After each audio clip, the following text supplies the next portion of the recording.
Part 2. Murder, Madness, and Money. The True Horrors of H. Holmes. Previously in Episode 1, we explored the origins of one of America's most infamous killers. Born as Herman Webster Mudgett, he became the man the world would know as H. Holmes.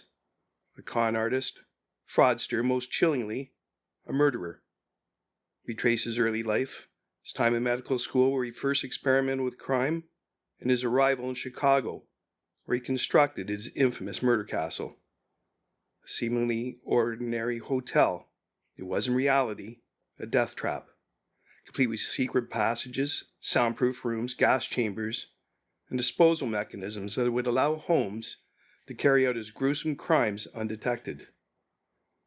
By the time the Chicago World's Fair began in 1893, Holmes's murder castle was fully operational. It lured unsuspecting victims, young women seeking work, travelers visiting the city, even people who simply trusted the charming doctor. But once they stepped inside, they entered a labyrinth from which they would never escape. A victim's last moments. A young woman stands in front of a finely polished oak door, her fingers hesitating on the brass handle. The man beside her, tall, well-dressed, with an inviting smile, assures her that her new job as a hotel secretary will provide both stability and adventure. She nods and steps inside, her excitement masking any lingering hesitation. The room is lovely. Ornate wallpaper, a large wooden desk, and a plush chair. Holmes gestures for her to take a seat before stepping back toward the door. The woman offers him a polite smile, but something shifts. His demeanor, so warm and inviting just moments ago, suddenly turns cold. Without warning, the door slams shut. The lock clicks into place. The young woman rushes towards it, but the handle won't budge. Her breathing quickens. From the walls, a slow hiss begins, gas seeping in. She screams for help, pounding on the heavy door, but the room is soundproof. No one will hear it. No one will save her. And H. Holmes knows it.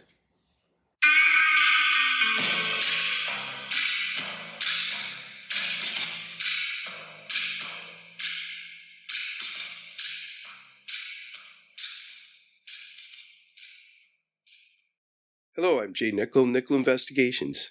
And this is Ontario Cold Cases, Canada's true crime podcast. Ontario Cold Cases is a gripping true crime podcast that shines a light on unsolved murders, disappearances, and forgotten crimes from across the province and the world. With meticulous research, compelling storytelling, and a commitment to historical accuracy, we bring you the real stories of victims, investigators, and suspects, stories that demand to be heard. Each week, we take you deep into the world of true crime with a packed schedule of episodes. Tuesdays, historical true crime cases, exploring infamous and obscure crimes from history. Wednesdays, the Mick and Mac Mysteries, a thrilling fictional detective series set in 1950s Toronto.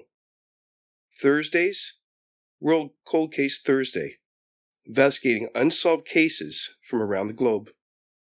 Sundays, Ontario Cold Cases, the latest episode uncovering an unsolved mystery from Ontario. From high-profile crimes that shock the nation to little-known cases waiting for justice, we uncover the truth, one case at a time.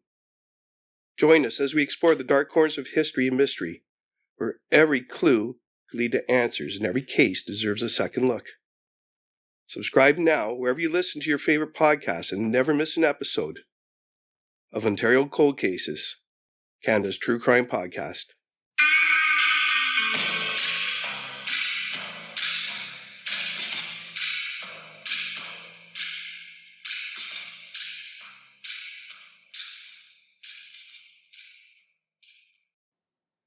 Segment 1. How the Murder Castle operated. By the time the World's Fair had begun, Holmes' Murder Castle was a fully functional machine of death. From the outside, it appeared to be a respectable hotel catering to visitors from all over the country.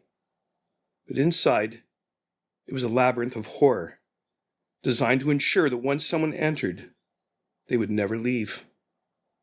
The mechanics of murder, Holmes's lethal designs.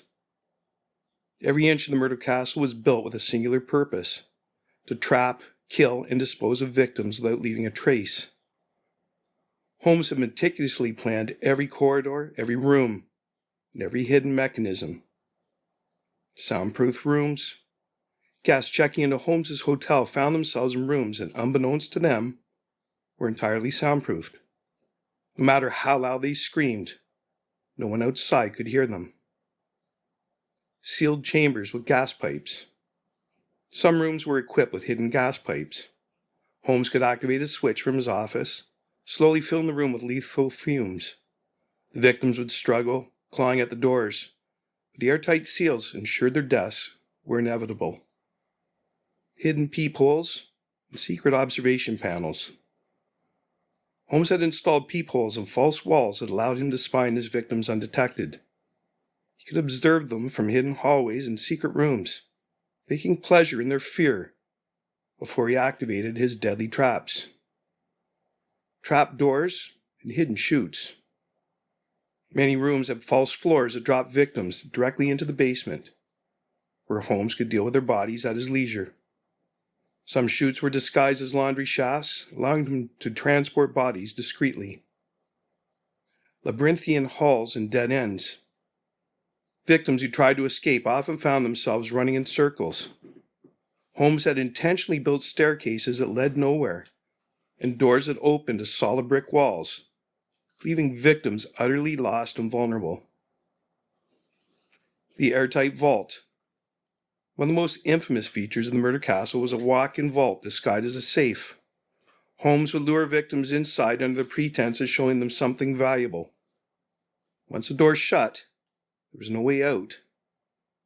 The airtight chamber would slowly deplete oxygen levels, suffocating the trapped victim as Holmes listened from the outside. How he disposed of the bodies.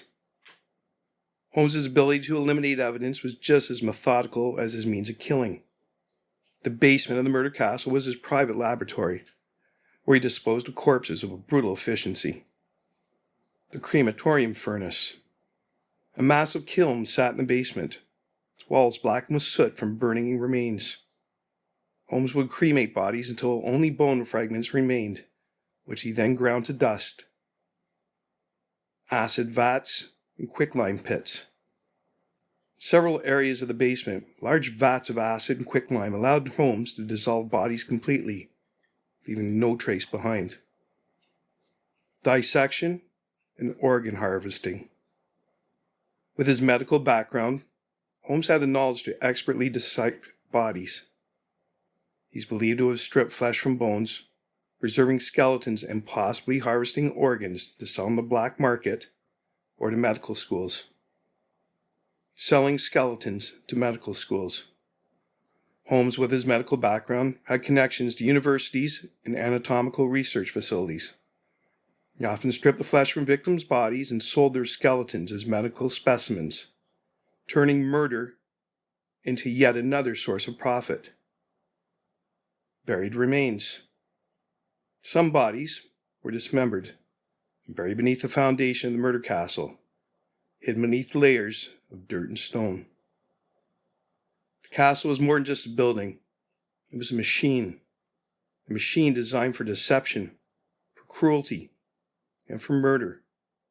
And for months, the unsuspecting guests of Chicago's World's Fair unknowingly walked straight into its grasp. But who were the unfortunate souls who entered its doors and never came out? And just how many lives did Holmes claim before the law finally caught up with him? Up next, the victims.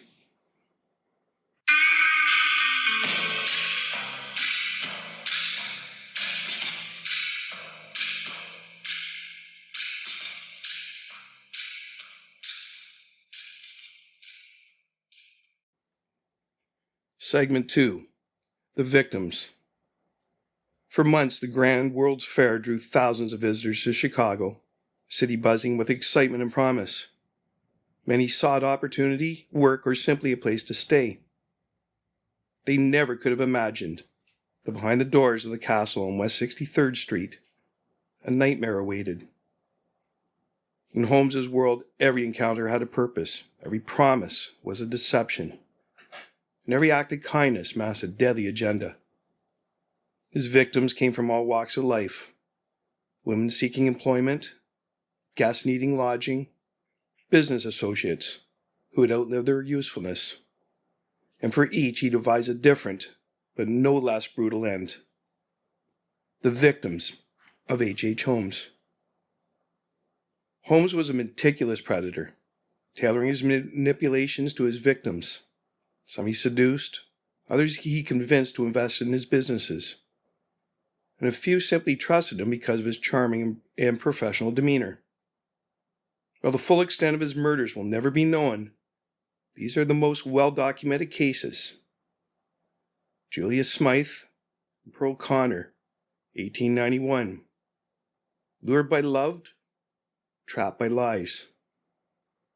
Julia Smythe worked as a stenographer in Holmes's pharmacy. She was married to a jeweler, Ned Connor, who was also employed by Holmes.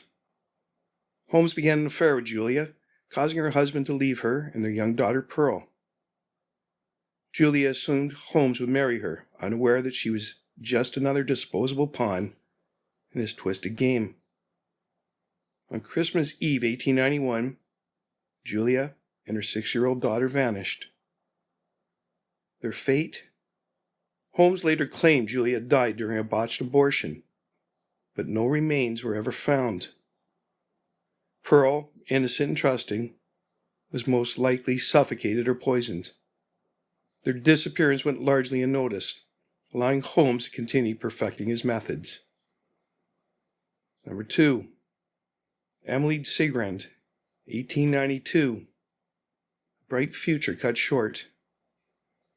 Emmeline was a 24-year-old secretary who took a job working for Holmes. She was well-educated, ambitious, and excited about her new position. Holmes, ever the manipulator, charmed her and proposed marriage. Soon after, she disappeared without a trace. Her fate.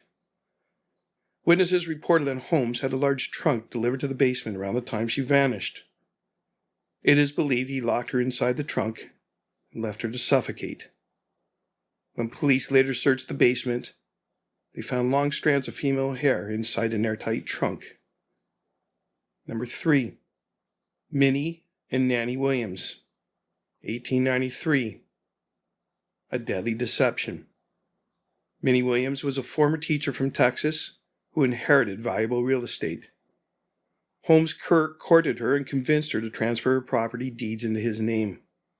He lured her younger sister Nanny to Chicago under the pretense of an engagement. Both sisters were last seen entering the murder castle.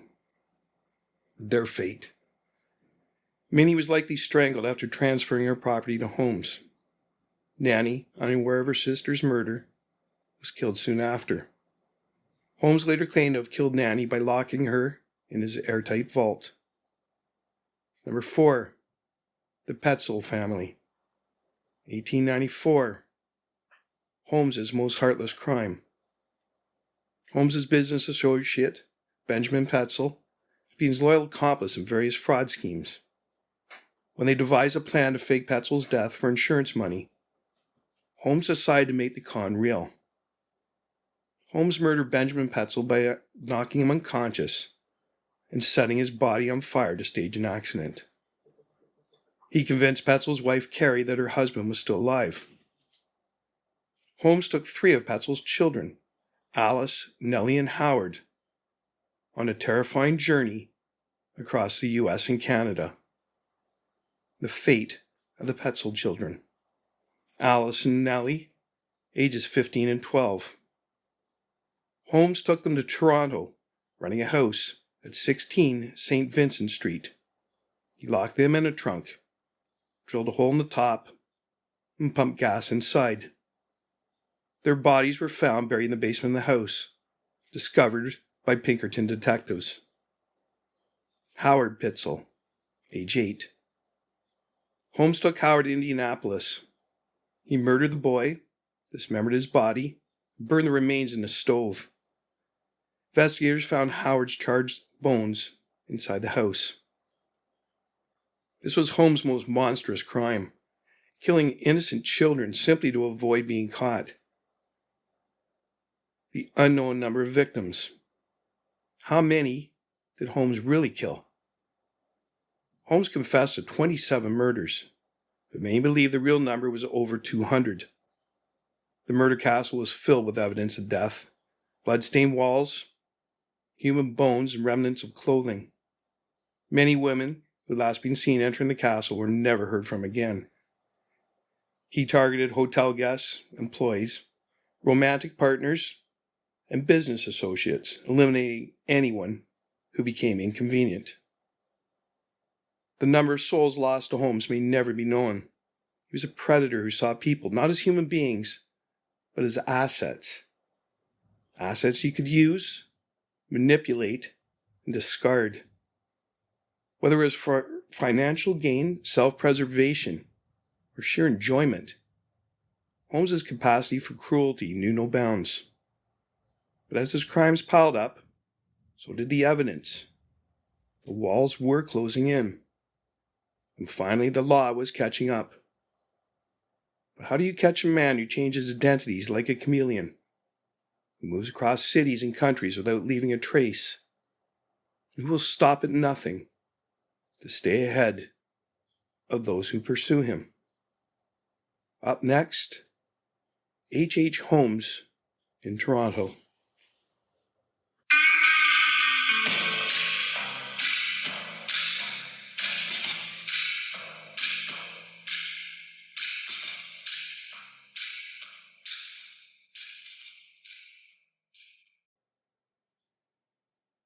H.H. Holmes in Toronto.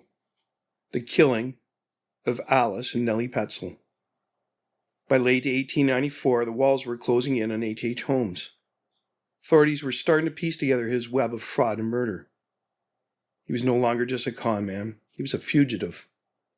On the run, Holmes drifted across the United States and Canada, always staying one step ahead of the law. And with him, he carried a terrible secret. 3 of Benjamin Petzl's children, Alice 15, Nellie 12, and Howard 8. Their father was already dead, murdered by Holmes in Philadelphia. But their mother, Carrie Petzl, had no idea. Holmes had carefully manipulated her, spinning an elaborate lie that Benjamin was alive and in hiding. As she desperately traveled in search of her husband, Holmes led her on a cruel, meaningless chase while keeping the children under his control. Toronto would become the site of one of Holmes' most sinister and heartbreaking crimes. The road to Toronto, a deadly trail. Holmes was a master of deception, but even he knew that remaining one place too long would get him caught. He kept moving, dragging the Petzl children across a maze of cities. Detroit, Cincinnati, Indianapolis, finally Toronto. The frequent relocations weren't just to evade capture, they were strategic. Holmes was keeping his victims confused, isolated, and dependent on him. Alice and Nellie Petzl had no way of knowing the truth. As far as they believed, they were just waiting to reunite with their father. They were scared, but hopeful. Hope, however, was the last thing Holmes wanted them to have. The House of Death, 16 St. Vincent Street. In October 1894, Holmes arrived in Toronto with Alice and Nellie, but he left young Howard behind in Indianapolis, where the boy would soon meet his own tragic fate. Holmes rented a house at 16 St. Vincent Street, a quiet neighborhood near what is now Bay Street, close to University Avenue and Dundas Street. He used the alias Alexander Bond, paying cash up front, no questions asked. The home was ordinary from the outside, but inside it became a prison for the 2 girls. Holmes ensured they never left the house. Perhaps he drugged them, perhaps he lulled them into a false sense of security. But as the days passed, it's likely the girls began to sense something was wrong. Alice and Nellie were bright. They knew their father was supposed to be waiting for them. So why did Holmes keep making excuses? Why did they feel so weak? Why was he suddenly acting so strangely quiet? The reality was terrifying. Their father was already dead.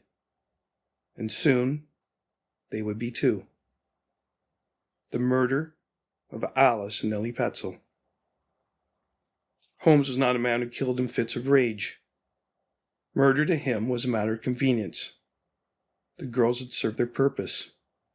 They were old enough to ask questions, to notice inconsistencies, to ruin his elaborate lies. He couldn't risk it. So, one cold Toronto night, Holmes killed them. The method of murder. Unlike the brutal strangulations he used on their father, Holmes employed a slow, silent death for Alice and Nellie. He lured them into a large wooden trunk under the pretense of a game or promise. As soon as they were inside, he slammed the lid shut and locked it. Then he drilled a small hole into the lid. Into that hole, he inserted a rubber hose connected to a gas line. Slowly, toxic fumes filled the trunk. The girls would have struggled, clawing at the inside, their muffled cries going unheard. The process was silent, efficient, and final. It was one of Holmes's coldest, most calculated murders. When the last breath of life left their bodies, he simply moved on to his next task, disposing of them. Burial beneath the house. Holmes was nothing if not practical. He had no intention of carrying the bodies out in public. He needed a quick, discreet solution. He dragged the trunk into the basement of the house. He dug a shallow grave beneath the stone floor, careful to keep things undisturbed. He removed the girls' clothing, perhaps for disposal, perhaps to sell, as he often did. Then he buried their small bodies beneath the dirt and walked away as if nothing had happened. The next morning, Toronto bustled with life, completely unaware of what had occurred inside that rented home. Holmes, ever the master of disguise, continued to charm those around him, ensuring that no one suspected a thing. The crime complete, Holmes left Toronto, heading for his next destination. Alice and Nellie were forgotten. For now. The discovery of the bodies. A grim Toronto nightmare. Holmes was finally arrested in Boston in November 1894. First, it was just for fraud. But as detectives began piecing together his movements, the case took a far more horrifying turn. With the involvement of the Pinkerton National Detective Agency, investigators followed Holmes's trail across the U.S. and Canada. Toronto was a key stop. Pinkerton agents, working with local police, tracked rental records, witness statements, and aliases. They identified 16 St. Vincent Street as a property Holmes had rented under Alexander bond. The police entered the dark, silent house. The rooms were empty, but the basement held a secret. And what they found in the basement: a shallow grave beneath the floorboards. 2 small decomposed bodies still inside the wooden trunk. The unmistakable signs of gas poisoning. Alice and Nellie Petzel were finally found. Their discovery shocked Toronto. The city had seen violent crime before, but nothing like this. These were children, innocent victims, ruthlessly murdered and buried beneath an ordinary home. The coldness, the calculation, was beyond anything Toronto had ever known. Why did Holmes kill them? Holmes rarely killed for pleasure. His murders were practical, deliberate, and horrifyingly logical. His decision to kill Alice and Nellie likely stemmed from 3 key factors. Number 1, eliminating witnesses. They were old enough to notice details, to remember his aliases and lies. If they ever spoke, Holmes' carefully crafted deceptions would unravel. Number 2, preventing exposure. Holmes had told her mother, Carrie, that Benjamin was still alive. If she ever saw Alice and Ellie again, they might accidentally reveal the truth. Number 3, they had no more use. Holmes had already stolen Benjamin Petzel's insurance money. The children were nothing but a liability. Holmes had spent years perfecting how to manipulate, control, and discard people when they were no longer useful. Alice and Nellie were no exception. Toronto's reaction, the city in shock. The graphic details of how the girls were suffocated in a trunk filled newspaper headlines. Journalists and police were stunned at Holmes' cruelty and efficiency. Canadians followed the trial with horrified fascination. This was a crime that defied belief. The city's first known serial murder had been committed in the heart of Toronto. The house at 16 St. Vincent Street no longer exists. The street was renamed Bay Street, and today the area is a thriving business district. But stories still persist. Whispers of 2 lost souls, Allie and Nellie Petzel, trapped forever beneath the city streets.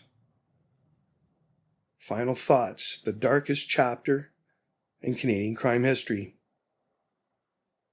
H. Holmes was many things: a fraudster, a conman, a master manipulator.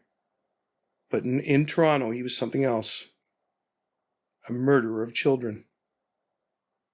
Alice and Nellie Petzel were 2 of the countless victims Holmes discarded in his pursuit of wealth and power. Their deaths and the discovery of their bodies in Toronto helped seal his fate. Holmes wasn't just a conman anymore. He was a monster. And the world was finally beginning to see him for what he truly was.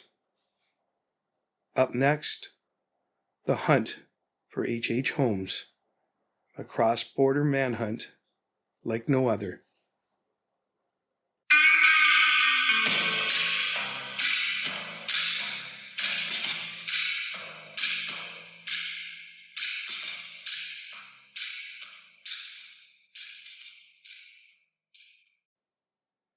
The hunt for H. Holmes, a cross-border manhunt like no other.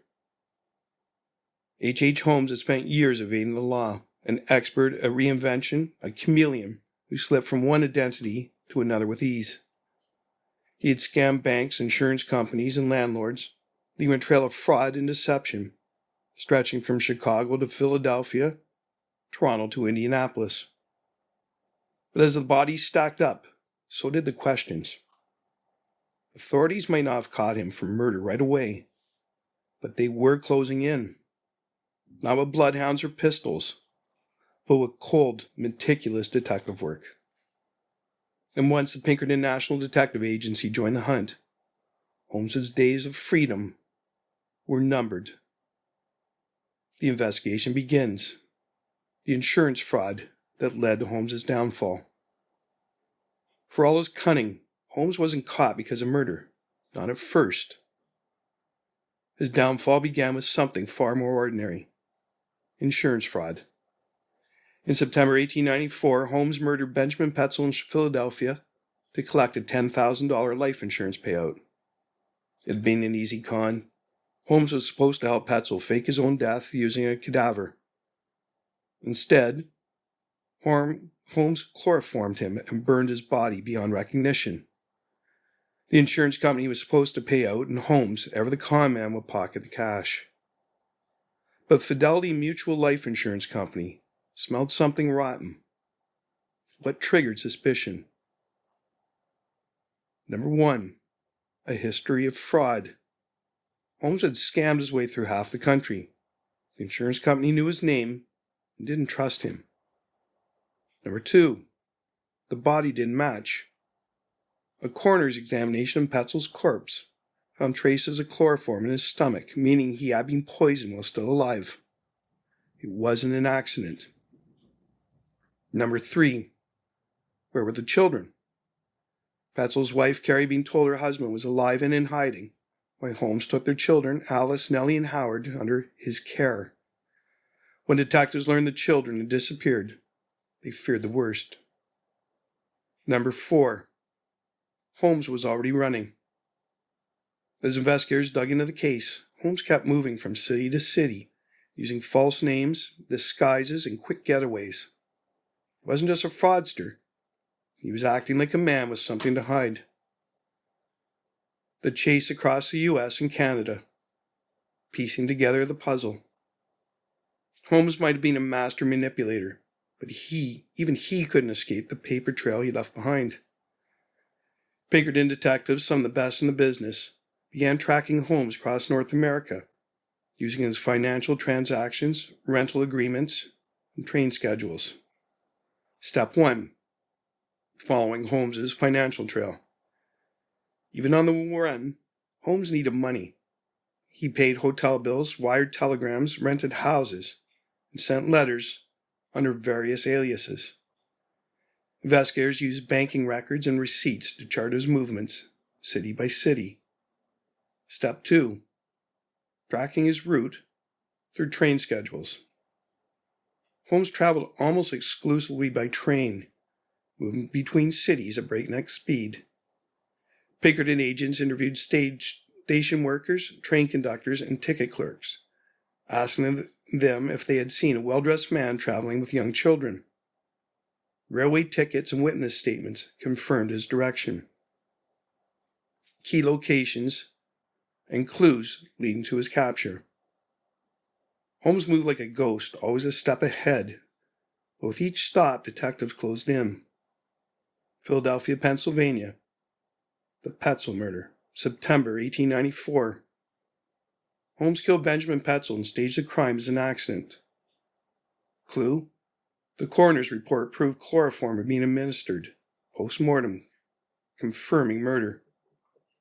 This was the first concrete evidence that Holmes was a killer. Cincinnati, Ohio. The disappearance of the Petzel children. Holmes convinced Carrie Petzel to travel separately from her children, promising they would reunite with their father. Clue.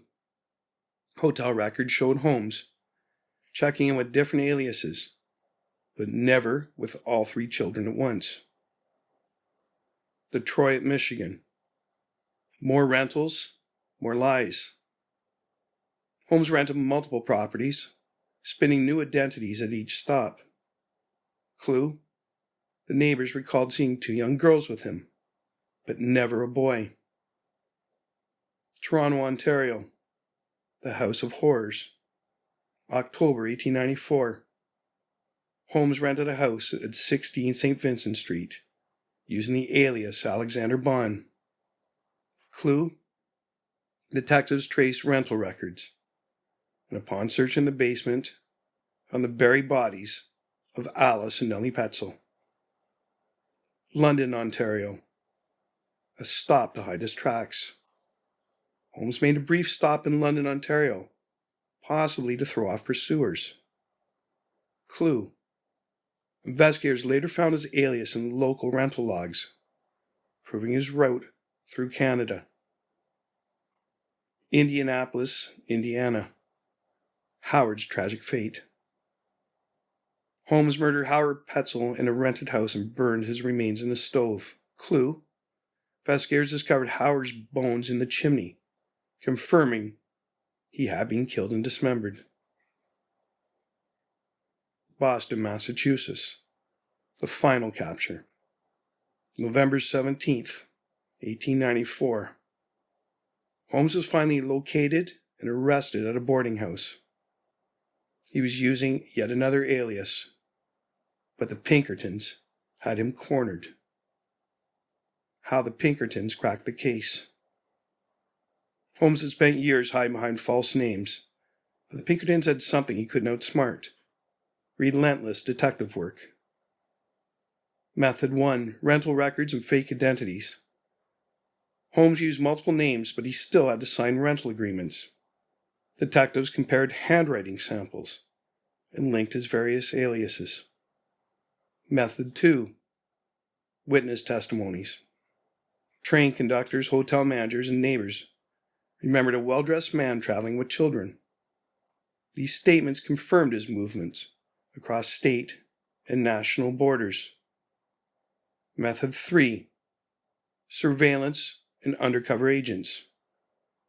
Pinkerton agents stationed operatives at major train stations and hotels in key cities. Holmes was eventually spotted in Boston and arrested on sight. The capture of H. Holmes, November 17, 1894, Boston, Massachusetts. Holmes was found hiding under yet another fake name. He was calm, even smug, upon arrest. At first, the charges were insurance fraud, but soon, detectives realized they had something much, much bigger in their hands. This wasn't just a swindler. This was a serial killer. Final thoughts. How a 19th century manhunt made history. Holmes believed he was untouchable, that his charm, intelligence, and ability to lie would keep him free forever. But even the smartest criminals make mistakes. He left a paper trail. He couldn't resist using his aliases. He thought he could move too fast for anyone to catch him. But in the end, the law was faster. Thanks to the forensic investigation skills of the Pinkerton Agency, Holmes became one of the first serial killers to be caught using modern detective techniques. His capture was a landmark case, proof that even the most elusive criminals could not escape justice forever. And for Holmes, there was nowhere left to run. Up next, the devil behind bars.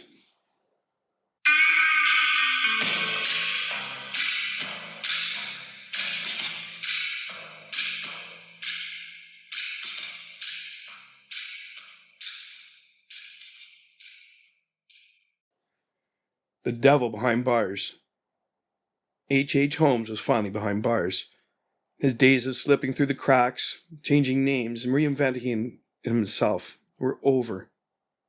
The Pinkertons had seen to that. Now locked away in Philadelphia's Moyamensing prison, the man once known as America's first serial killer awaited judgment. But Holmes was not afraid. Instead of breaking down, he smiled for the reporters. He told wild stories, shifting blame, denying everything, then suddenly confessing to things no one had ever even suspected. In letters and interviews, he spun a tangled web of truth and fiction, claiming he had killed 27 people. Or was it 100? No one knew how much was real and how much was another one of his elaborate lies. And with one of the most sensational trials in history looming, Holmes was ready to put on his greatest performance yet. Was he truly a cold-blooded mass murderer? Or just a conman spinning one final trick? Next time in episode 3, Holmes finally faces justice. But was justice truly served? In episode 3, we'll look at the confession, execution, and the Jack the Ripper theory. In our final episode, we follow Holmes into the courtroom, where his trial becomes a media circus. He defends himself with chilling confidence, weaving more lies, half-truths, and shocking omissions. We uncover the details of his final confession. But can anything he says be trusted? We follow his last days leading to his execution in 1896. But some say the real Holmes may have escaped the noose. And finally, we unravel one of history's most chilling conspiracy theories. Was H. Holmes Jack the Ripper? Join us next time as we separate fact from fiction and the shocking conclusion to The Devil in the White City, the true crimes of H. Holmes. If you have enjoyed this episode of Ontario Cold Cases, Canada's True Crime Podcast, be sure to subscribe so you never miss a case. We're available wherever you get your podcasts, Spotify, Apple Podcasts, and more. And if you're fascinated by history's most cunning criminals, stay tuned for more deep dives into Canada's and the world's most chilling true crime cases. Have a case you want us to cover? Send us a message We're always looking for the next great mystery to unravel. Thanks for listening. And remember, the past is as never far away as it seems.